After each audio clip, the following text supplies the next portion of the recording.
In this very special episode of It's My Railroad, the regular guy makes a startling discovery. Ha! Well, that's not good. Well, hey, rail fans, welcome back to my hobby room and to the Brown Smith Railroad, where today we're going to tackle the benchwork for my new layout. I want to jump right into that because I can't wait to get started on a couple of things though. First of all, as you know, I'm scaling down, making something smaller, although this is still going to be overall about 18 feet long, but it's only going to be 2 feet deep. What I'm going to do is I'm going to build two sections that are 8 feet long by 2 feet deep and put one on that wall and one on that wall and leave about 2 feet between them. The reason I'm going to do that is because I want a water feature, and that way I can drop it down. But yeah, you'll see what I'm going to do, or at least what I think I'm going to do on the deal. And then I'm gonna do something different with the legs this time. You've seen me, for the most part, I would say, other than my very, very, very last build, shelf brackets is what I use. It used to be shelf, like I've got on this shelf right here, shelf brackets. I'm gonna try something different this time. Let's see what happens when we get over there. But just before we get started, let's take a look at some of my building materials. These are the pieces of my benchwork. That's right. These are weathered, dirty 2x4s I had lying in the backyard, left over from building my patio cover. Now, before you blow up my comments by saying things like, "Hey, 2x4s, isn't that a little overkill for a railroad?" I'm gonna tell you, yep, it certainly is. Most guys will use like 1x3s, 1x4, something like that, screw it together. It's nice and light, that kind of stuff. But I had this lying around, and what am I gonna do? Burn at my fireplace? We didn't use our fireplace. It's 72 degrees in California on January 24th right now. Boom, that's what I'm talking about. Anyway, I got some 8-foot pieces, some shorter pieces. We're gonna cut all that up, screw it together. That'll be fun. Now, this is what I'm gonna put on top of the benchwork. Yeah, this has been sitting outside behind my trash cans for about 6 months. And when we get over there and get ready to do that, you're gonna see the top of it's kind of splayed out from weathering. The bottom of it's all soaked, but I only need 2 feet. I'm gonna rip 2 feet from the middle of it and put it up here. We'll see how that goes. So anyway, the first tool I'm gonna use is my combination miter saw, I think you call it. I like it because I can just chop right through wood like a hot knife through butter. I've used a skill saw in the past, and that's cool too. If that's what you got, use that. But it's hard for me to cut a straight line. I'm really trying to make this straight and square before I move it over and put it in place. So enough of babbling, right? Let's get started. I'm gonna move us over there and get my saw going and start cutting some wood. Okay, so I got everything set up here, and here's what we're gonna do. I'm gonna have an 8-foot piece in the front, 8-foot piece in the back, and 4 cross members between them. So let's do a little math. A 2x4 is actually 1.5 inches by 3.5. It's the American way. It's what we do. Why do we call it a 2x4? I digress. So I got 1.5 inches thickness in the front, 1.5 inches thickness in the back. I want 24 inches. So what do? You subtract 3 inches from 24. And that's a little tip for you from the regular guy. Never mind, I think you get it. So let me mark out basically 21 inches, and I'm gonna cut 8 of these things right here in front of you right now. All right, so I got my square in here, and we're gonna come down and mark 21 inches right there and put it on the saw. Now, as I started to do that, I realized I can't line my saw up because I didn't finish the line. Let's just do that real quick. It's the regular guy way, and it works eventually. All right. For those of you trying this at home, wear safety equipment, even though, frankly, okay, here we go.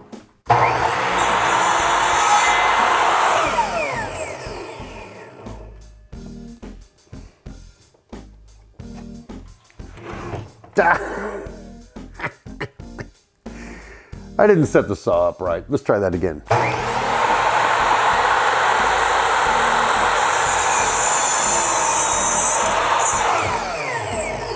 Boom, there's one. Got the pieces cut out, got them laid out here on the floor of the hobby room. I'm using this because it's relatively flat floor, and that way I can sort of flatten this out as I go. That may be a pipe dream. We'll see as we move forward. Hey, part of what I'm gonna do to screw this together is I'm gonna use this little guy right here. This is a right angle clamp that you can just set where you join in two pieces of wood, clamp it together, and it keeps it square and flat. You can screw it together.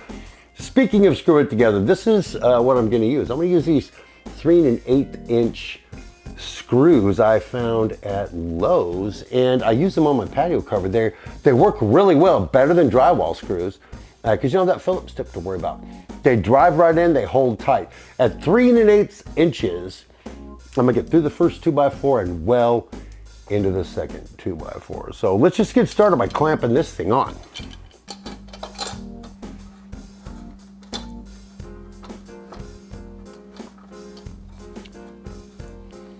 Get the wood kind of where you want it. Clamp it down on there. You get these flat right here, flush. Clamp it down. And that, my friends, is a right angle that we're gonna screw together. I love this, what a great tool. Another thing I like about these 2x4s is I don't need any pilot holes to drill these screws. You just put it right in there and go. Boom, screw one. Boom, screw two. Well, that almost didn't sound right, huh? Anyway, you see how easy that was? Zoink, zoink, screws done. I didn't have to do any pilot holes or any messing around. I know it's overkill for the wood, but it works great.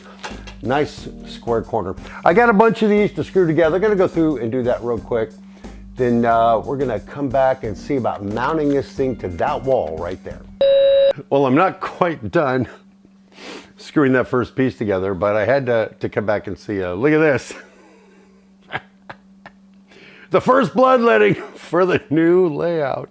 If you guys have been watching my channel for a while, you know, it seems I can't escape working on a project without blood coming from somewhere. In this case, it's my thumb, my little screw holder I got on there. My hand was nearby, it slipped, and it's got a razor sharp edge on it. You slice that sucker right open. Took me a minute to clean the blood up off the floor. So, hey, for you younger kids, sorry to get gross like that. It's a nightmare on Elm Street. Anyway, I gotta finish screwing this together. I'll be right back. Okay, so I changed my bandage, did not bleed out in the hobby room, which the wife was very happy about. Finished screwing together the benchwork. Now I want to put it on this wall behind me. First thing I'm going to do is I'm going to show you how I sort of did some math here on the wall and sort of my technique for how we're going to do this. Starting back here, I want the top of the layout to be somewhere at 44 inches, which is what I've marked out here. From that, I subtract 3 1/2 inches for the 2x4 framing, another inch for the top, and then a 1/2 inch for the foam I think I'm going to put on top of it. How well you can see this, but I've got some holes here already. That's because that's where my old layout was mounted to the studs. So it's gonna make it real easy to find the studs right now to screw this thing right to the wall. Okay, that's kind of about where I'm going with that. You know, I'm not too married to that elevation, plus or minus 1/2 inch, something. The ultimate goal is to make it level, flat, all the way across. So you don't have cars drifting this way, drifting. You know, I had that problem before. I had everything set up and I thought I had it right. And I had a scene called Carlyton where when I drop off a car, it would just roll back onto the main line. And it was so scenic, it was beautiful, and yet it would roll the main line, so whatever. Not only that, not too married to that 44 inches, only because further down the line, my garage goes like this, like that. And so 44 inches is gonna be like 48 inches at the other end. It's just the way it's gonna be. Now, what a lot of guys will do is they'll just build their benchwork, put their legs on it, and boom, set it in place, not mount it to the wall like I'm gonna do. But like I said, in my case, with the slope of the garage and making all those adjustments and trying to figure that out, it's just way more than an old man like me is willing to invest. So what I'm gonna do, I think, we're gonna give this a shot. I'm gonna screw a temporary header onto, I'll call it a cleat, onto the wall so I can set the benchwork on that to hold it up for me. It's like my helper, my apprentice.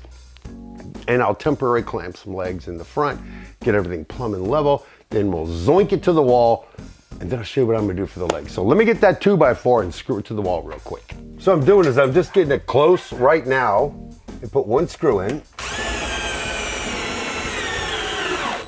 All right, that'll hold that up. Then we'll get the level on there and set another screw. So this is how this is supposed to work. We grab our piece of Benchwork.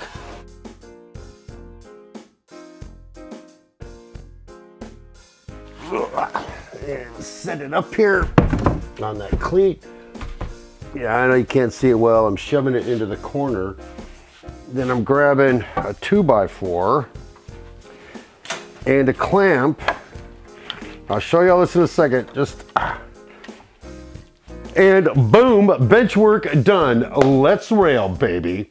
Okay, so as you might have guessed, using this old wood, even though the ledger I just put up there is level, the piece I put on top is not level. It needs to come down over there. But look, I'm holding it in place. So what I'm gonna do is pull that piece down, sink it in to the studs all the way across, and then I'll show you what I'm gonna do for the legs. I keep promising you I'm gonna show you what I'm gonna do with the legs. Maybe I'll put that in the next episode so you have to suffer for a minute. Well, boom, there you go. Benchwork up against the wall. And now I level it as best as I could. In some cases I had to split the difference here and there, but I think if there's any place that's really bad, I'm gonna adjust it before I put the plywood on top. But what I want to do now is put in the legs. Now, like I said, I'm gonna do this a little different than I've done before. I'm not gonna use shelf brackets, but I don't want to use a straight down leg because they're not attached to the floor. So what happens is I'm here working, everything's fine. I start dancing because music's on, I'm having a good time, and boom, I kick a leg. It goes like this, layout sets a little bit, kind of wonks everything up. So I think I got a way around that for now to keep the legs out of my way and yet still be sturdy. So we'll start with this, hold on. Well, take me a 2x4 like this and set it at an angle back to the wall. Now, this is kind of just a mock-up. So as I move forward, I'm gonna show you how I'm gonna do that, but I'll do that, triangulate it so it doesn't go anywhere, and then look, whoa, you can't see my feet. Why am I even doing that if you can't see my feet? Hell, I don't know. So, but that's my technique. I think I'm gonna try it for the legs. Everything's plumb and level with a temporary leg there. It's kind of screwed to the wall over there. I think I might get going on this. I think this is gonna work. So putting this leg assembly in, not rocket science, people. I told you in my last video, this is not glamorous, it's cutting and screwing wood, but let me show you what I did. I had the piece of wood sitting there and I marked it with a Sharpie. Now the problem is the Sharpie has got some body to it, so the line was a little higher than I wanted. And I don't want that leg to stick up above the framework because it's gonna like warp the plywood when I screw it on. Whatever, it doesn't need to be exact. So I cut it about a 1/4 inch shy, and you can see here, I put 3 screws in it to sort of triangulate it, holding in place, but that's not the final treatment. You can also see it's right there against the concrete of the wall of my house. So the next thing I did is I took a piece of wood and I sort of set it in place, marked it out, cut it, and then use those really long screws I have to screw it into the Benchwork right here and screw it into that leg. And I gotta tell you, this thing here, it's as solid as Sears. I've never built a layout that was this secure before. Hopefully that pays off when we start railing here in the next couple of months or so. So next thing I'll do is I'm gonna make me another one of these over here, screw the Benchwork up over there, yada, yada, yada, Bob's your uncle, boom's your uncle, as some of you like to hear me say.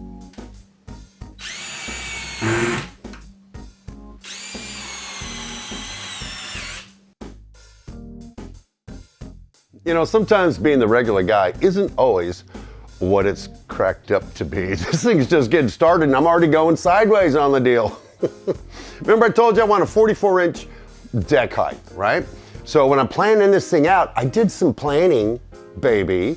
When I'm planning this thing out, I ran my tape measure down the wall and make sure that's all good, and it was. Even this receptacle right here, I measured 44 inches, and Benchwork goes underneath, boom, let's build a railroad. But you remember at the beginning of the show, I told you my garage slopes away from the house to the garage door. And so here's the problem. That piece I set over there, I set at 44 inches, and then I'm keeping it level all the way to here, which by the time it gets to here, it's like 45 inches from the actual floor.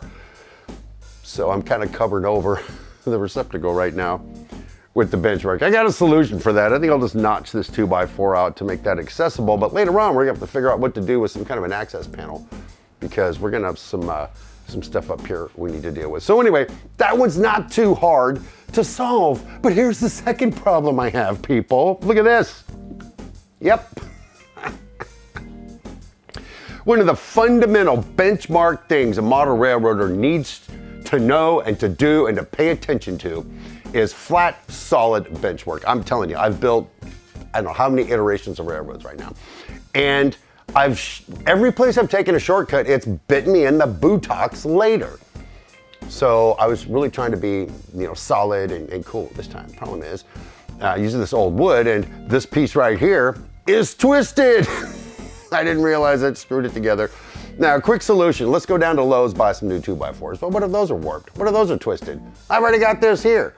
So what am I gonna do about it? I have a solution for it that's gonna involve anchoring this to the wall and forcing it into submission, because nothing gets in the way of the regular guy. Not even the regular guy. So first thing I'm gonna do is I'm just gonna mark this out, notch it real quick, and I'm gonna screw that back piece up to the wall, and then we'll see what happens from there. Well, rail fans, got the basic benchwork done, and I gotta tell you, it took a lot longer than I expected it to, mostly because, as you saw earlier, I had to cut in for this receptacle back here, which I did just by notching that out. I can get that cover off, I can get that receptacle out later on. We're gonna have to put some kind of access cover there so we can still get to it, but that's a problem for tomorrow. What really took the time was this benchwork.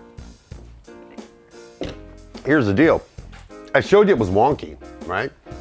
And so what do I do about it? Well, I thought about it for a while, had a few beers over it for a while, and tried a couple things, and my final solution is this, and it worked. Didn't shoot any video for it, but I'm just gonna show you the end result.